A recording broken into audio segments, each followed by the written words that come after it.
Alright, so this is Stick Burner 101. Let's get into how these bad boys work. So essentially what we have here is a cylindrical cooking chamber. On one side you'll have a firebox where you'll build your small fire, and on the other side you'll have a chimney stack which will draw air through the smoker as it cooks. Running across the inside of the cook chamber is where you'll find the grates where we rest our food while we're cooking. Now as the fire burns, it'll draw oxygen into the fire chamber, through the fire, fueling it.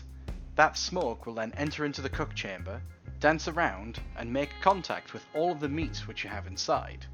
That smoke then will season the food through a series of chemical reactions, and the heat from the fire will also cook it. I look forward to going into a bit more detail down the line about how these chemical reactions flavour the food, but for now we're going to look at a couple of different other types of smoking methods that there are out there. Now it's entirely possible to use your average backyard grill as a smoker. All you do is build a fire on one side, place your meat as far away as you can from the fire so it isn't directly over the coals, and it totally works. This is a great choice if someone's considering trying their hand at barbecue but they don't want to splash out on a smoker. I've seen people use tandoor ovens to smoke. Tandoor ovens have thick clay walls that store the heat from the fuel and disperse it evenly, making them great for baking. Add a few wood chunks and hey ho, you have a functional smoker. Reverse flow smokers are quite popular with caterers who need a portable rig. The smokestack's located above the firebox, and the smoke is convected beneath the cook chamber and then back on itself.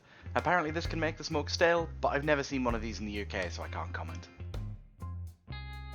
Next we've got upright smokers. These are probably the most common smokers you see in the UK as they're fairly affordable and they only take up a little bit of space.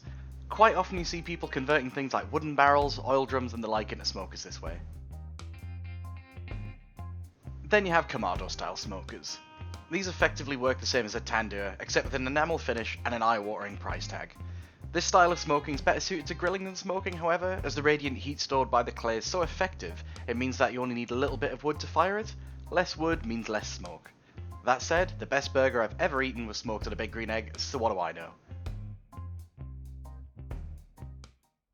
Okay guys, so this is my Tepro Biloxi, a Tepro company based out in Germany who produce fairly cheap but entirely acceptable smokers. Now, just a quick explanation of the parts. So I've got my firebox here, this is where I build my fire inside. It draws air through this side hatch here, air goes in the side, through the firebox, into this main cook chamber. This cook chamber is about 22 by 15 inches, but realistically, fire too hot here, so I've got about 15 by 15 inches here. Cool. Since we're here, we might as well touch on pellet grills. 99% of barbecue restaurants here in the UK use these glorified chemistry sets, and they were the reason I believe for the longest time that I didn't care for smoked food.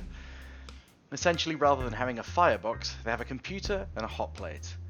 A hopper drops compacted sawdust pellets onto that hot plate, which smoulders, producing smoke. A hairdryer then circulates that smoker and heat into the cook chamber. The logic behind the practice is set it and let it, as in you turn the machine on, fill the hopper with pellets, and then leave it to cook with zero effort while the temperature self-regulates. Now, like many things in life, you get out your barbecue what you put into it. In cheating the system, you're bypassing the natural process of wood combustion. The smoke produced by a natural wood fire contains the flavour compounds such as vanilla, tobacco, and other deep unctuous flavours. The smoke from a pellet smoker is a pale imitation, with only the hint of the real aroma, and the chemical reactions which take place within the meat that create the smoke ring inside the smoked food just don't occur. A smoke ring isn't an indicator of good smoked food, however in this case, it's just another symptom of this practice. Now, I don't know if it comes across, but I have very strong opinions on pellet smokers and the types of cooks that use them, but I'm not here to trash talk, each to their own. Part of the journey of fire cooking for me is the time and effort that it takes building and maintaining a cook fire, and the smoker therapy time that comes shared with friends during these long 24-hour cooks.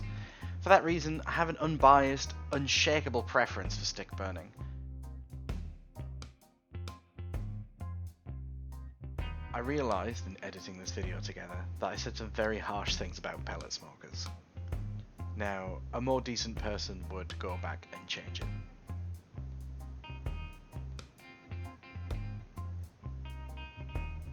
Anyway, One last quick thing I wanted to touch on before episode 4, The Cook, is a huge topic, and it's something that I look forward to every time I sit down and light a fire, and that is smoker's therapy.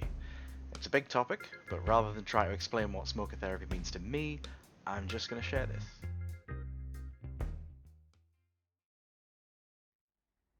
And at times like today, when you've got a lovely bright sunny day, perhaps a little bit too sunny, but you know, sitting in the garden, I'd say with a beer, I'm having a shandy because it's quite early, but you know, spiritually it's having a beer, chilling out, listening to the birds. It's peaceful.